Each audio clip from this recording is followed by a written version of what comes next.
ұбт-ға қалай дайындаларын білмей жүргендер, ұбт-ның не үшін, неге керек екенін білмей жүргендер осы видеоның соңына дейін көріңіздер. Бірінші сұрақ: ұбт дегеніміз не? ұбт мектеп бітірушілер мен колледж түлектері үшін жоғарғы оқу орнына түсуге арналған емтихан. Яғни сіз универге түскіңіз келсе, оны сіз осы ұбт-ны тапсырасыз. Енді ұбт-ға дайындықты неден бастаймыз? Бірінші, өзіңізге ұнайтын мамандық таңдаңыз. Мүмкін сіз мұғалім, мүмкін дәрігер болғыңыз келеді.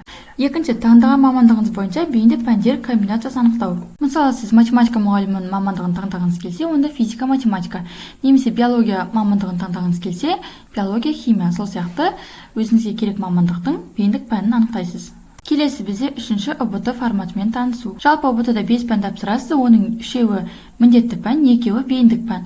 Барлық тест тапсырмалардың саны 120, тестілеудің жалпы уақыты 4 сағат, яғни 240 минут. Ең жоғарғы балл 140 балл. Бейіндік пән дегеніміз мамандық бойынша таңдаған 2 пәніңіз. Енді тест форматымен танысайық. 3 міндетті пән дегеніміз оқу сауаттылығы, қазақстан тарих және математикалық сауаттылық. Математикалық сауаттылықтан 10 сұрақ, оқу сауаттылығынан 10 сұрақ, қазақстан тарихынан 20 сұрақ. Барлығы тест тапсырмасы 4 вариантты, оның ішінде біреуі дұрыс. Бейіндік пәннің тест тапсырмаларын осы кестеден көре аласыздар. Видео пайдалы болса, каналға тіркеліп, лайк басып кетіңіздер.